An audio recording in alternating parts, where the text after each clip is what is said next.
सभी को नमस्कार। एक और कहानी के साथ। कहानी शुरू करने से पहले आपको ये बताना ज़रूरी समझती हूँ कि ये कहानियाँ मैंने नहीं लिखी हैं, सिर्फ मनोरंजन के लिए यहाँ वहाँ से ढूंढकर आपसे शेयर करने के लिए ला रही हूँ। इसके अतिरिक्त इन कहानियों को रोचक बनाने में मेरी मदद करते हैं श्री मनोज जी। तो आज की कहानी है हो गई गलती। ये कर्नाटक की लोक कथा है और इसमें से आप लोगों ने बहुतों ने राजा कृष्णदेव राय और तेनालीराम की बहुत सारी कहानियाँ सुनी होंगी और हो सकता है ये कहानी भी आपने किसी ने सुन रखी हो, लेकिन मुझे लगा कि बहुत ही रोचक कहानी है और ये रोचक कहानी बहुत बड़ा संदेश देती है कि ये कैसे ये कहानियाँ हमें अपने जीवन में सिखाती हैं कि कैसे हमें ध्यान रखना चाहिए या कैसे ईमानदारी से रहना चाहिए, आदि आदि बहुत सारी चीज़ें हम सीखते हैं। तो आज की जो लोक कथा है वो कर्नाटक की है, जैसे मैंने बताया, और उसका शीर्षक है हो गई गलती। तो देखें कैसी है कहानी। तो कहानी शुरू होती है। एक बार की बात है, राजा कृष्णदेव राय का दरबार सजा था। सदा की भांति तेनालीराम भी अपने आसन पर विराजमान थे। महाराज कृष्णदेव राय के दरबार में योग्य व्यक्तियों का अभाव न था। वे स्वयं एक कवि थे। उन्होंने संस्कृत में कई ग्रंथ भी लिखे थे, किंतु तेनालीराम के बिना वे अपने आप को अकेला पाते थे। हाँ, वही तेनालीराम जिनकी सूझबूझ और विनोद के किस्से हम सब ने सुने हैं। उन्हें दक्षिण का बीरबल भी कहा जाता है। आपको मालूम होगा ये बात। तो एक बार की बात है, महाराज कृष्णदेव गहरी उलझन में थे। एक साहूकार ने कुछ वर्ष पूर्व उनसे उधार लिया था। अब समय समाप्त हो गया था, परंतु वह पैसा वापस लौटाने को तैयार ही न था। जब भी कोई कर्मचारी पैसा मांगने जाता तो साहूकार बहाने बनाकर लौटा देता। महाराज के माथे पर चिंता की लकीरें देखकर तेनालीराम बोले, आप यह काम मुझे सौंप दें, मैं उसकी सभी चालाकियां बेकार कर दूंगा।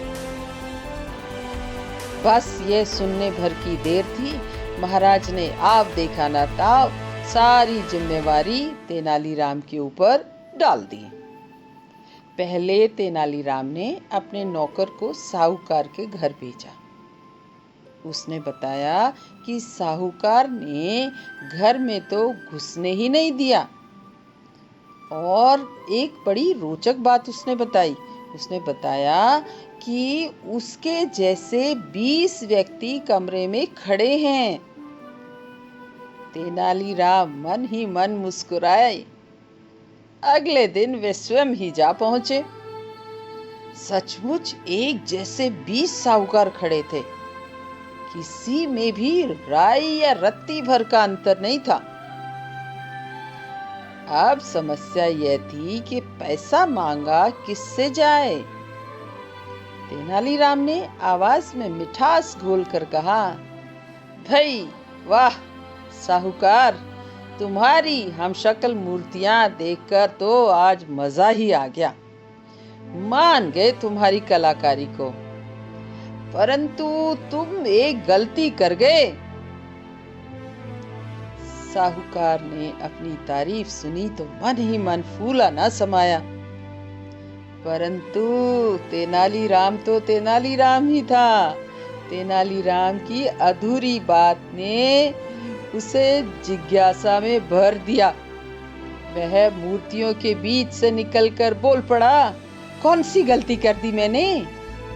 तेनालीराम जोर से हंस दिया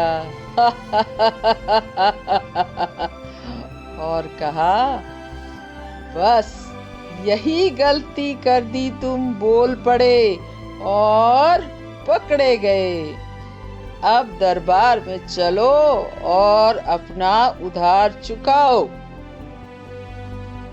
साहूकार ने तेनालीराम के पांव पकड़कर माफी मांगी और चुपचाप उधार लौटाने चल दिया।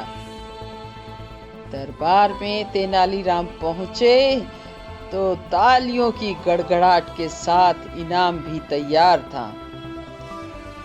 एक बार फिर सब मान गए कि तेनालीराम का जवाब नहीं। वाह भाई वाह, क्या बात है। तेनालीराम की कथाएं हमें सिखाती हैं कि व्यक्ति को वातावरण और समय के अनुसार बुद्धिमत्ता का प्रयोग करना चाहिए। ये मेरे छोटे दोस्तों के लिए खासकर से किसका प्रयोग करना चाहिए? बुद्धिमत्ता का प्रयोग करना चाहिए। घबराना नहीं चाहिए, बहुत सोच विचार करना चाहिए और बहुत ही आराम से उसका विकल्प ढूंढना चाहिए, ना कि लड़ाई झगड़े में पड़ना चाहिए। ऐसे व्यक्ति जो सही समय पर अपने दिमाग से काम नहीं ले पाते, मालूम है वो क्या कहलाते हैं? वो लोग बुद्धूराम भी कहलाते हैं।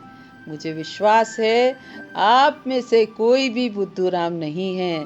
सभी ने कोई ना कोई तरकीब लगाकर अच्छे से ईमानदारी से अपना काम करवाया होगा।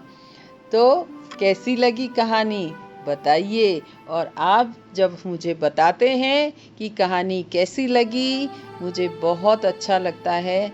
और मैं हो सकता है आप सबको अपने व्यक्तिगत स्तर पर धन्यवाद नहीं ज्ञापित कर पा रही हूँ, लेकिन कहानियाँ सुनने के लिए और उसका मज़ा उठाने के लिए बहुत बहुत धन्यवाद। तो सुनते रहिए और कहानियाँ। धन्यवाद।